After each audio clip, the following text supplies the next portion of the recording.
While the night battle had raged in the Surigao Strait, to the north, Admiral Kurita's Force A, with its 4 remaining battleships, had passed through the San Bernardino Strait entirely unopposed. The Americans at Leyte were still assuming that Admiral Halsey had left the battleships and cruisers of Task Force 34 guarding the passage. But that plan had never been put into effect, and the ships were racing north, with Halsey in pursuit of the Japanese carrier force.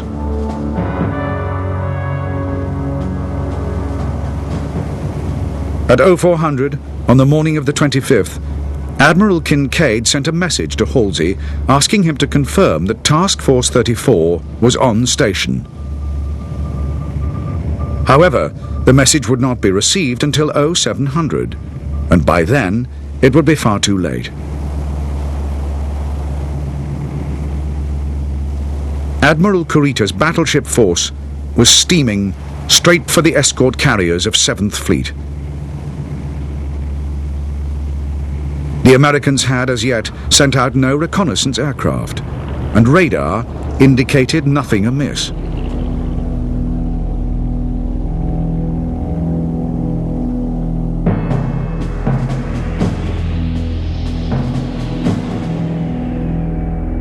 The escort carriers, which now stood between the battleships of the Japanese Force A and the American invasion fleet at Leyte, were in 2 groups lying off Samar.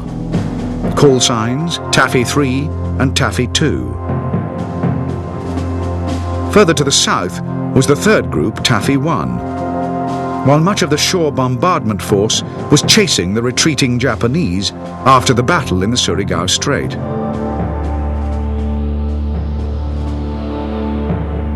It was an anti-submarine patrol plane from Taffy 2 which first sighted the Japanese fleet only 20 miles from Taffy 3.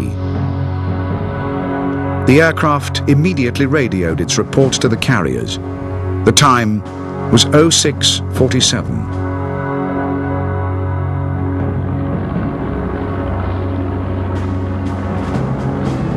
Almost at the same time as the American patrol plane reported the massive Japanese force bearing down on Taffy 3, the 2 fleets came in sight of each other.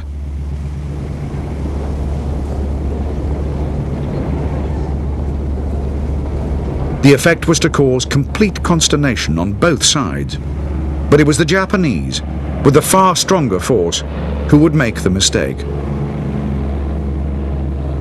Admiral Kurita ordered general attack in the middle of a routine maneuver without waiting to form a battle line. The result was chaos, with the Japanese ships rushing piecemeal towards the American carriers.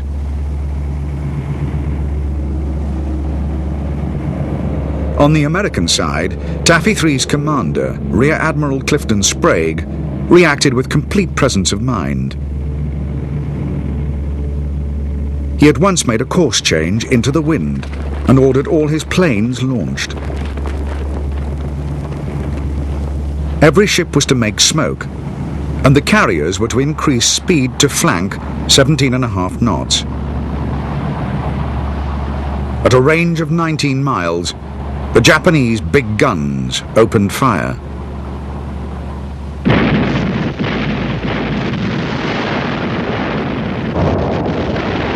As the salvos marched closer and closer to the escort carriers, Taffy 3 broadcast in plain language a desperate appeal for help.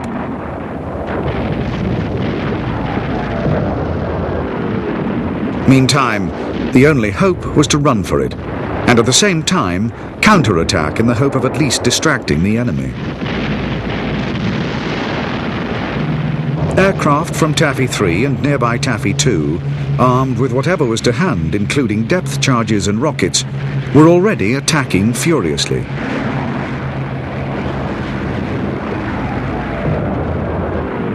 It would take time before properly coordinated strikes could be mounted, but meanwhile, Taffy 3's screening force of 3 destroyers and 4 smaller escort destroyers would have to be sent against the Japanese cruisers and battleships.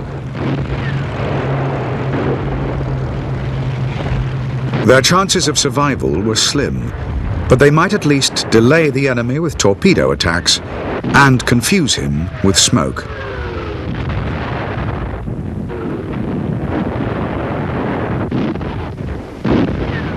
The charge by Taffy 3's destroyers and escort destroyers, launched straight at the Japanese fleet, was so determined and aggressive that the enemy was thrown into total confusion.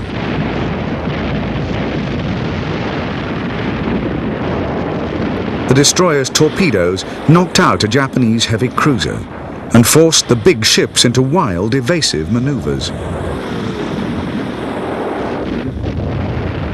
However, in spite of the extraordinary courage of the American destroyers, at 0750, the carrier Kalinin Bay took the first of 14 enemy shells. White Plains was also hit. At 0810, Gambia Bay dropped out of formation, listing heavily. Hit again and again, within half an hour, she was dead in the water and sinking. By now, American bombs, torpedoes and gunfire from the carriers and destroyers had badly damaged or sunk 4 of the Japanese heavy cruisers, for 1 American carrier and 3 of the defending destroyers lost. The Japanese fleet was in utter disarray, and Admiral Kurita had completely lost tactical control.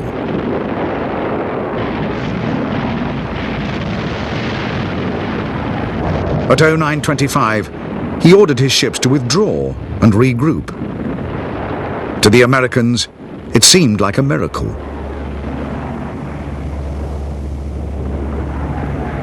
For 2 hours, Admiral Kurita weighed up the options. The fury of the American destroyer and air attacks had led him to believe that he had engaged a far more powerful force than actually existed. He had intercepted the American pleas for help and feared reinforcements would soon arrive.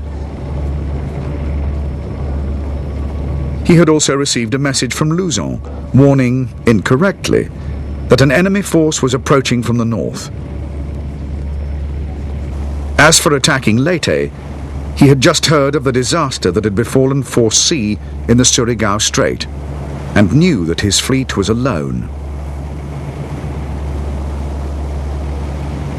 Intending to engage the non-existent enemy force to the north, Kurita ordered his ships back towards the San Bernardino Strait.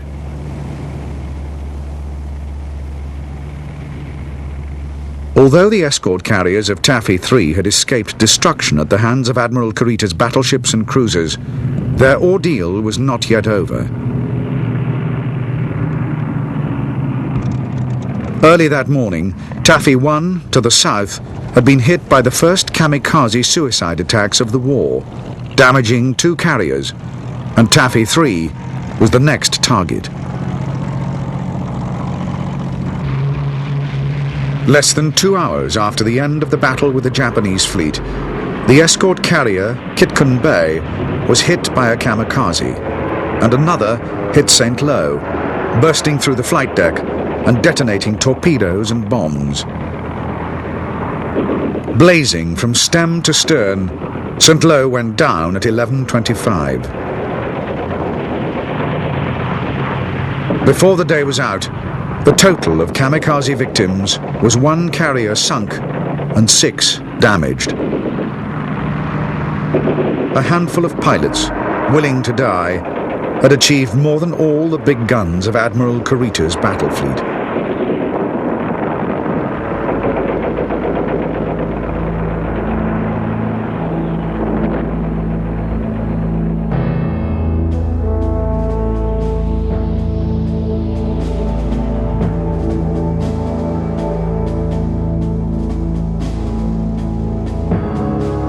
While 7th Fleet's escort carriers were under attack off Samar, Admiral Halsey's Task Force 38 had caught the Japanese decoy force off Cape Engano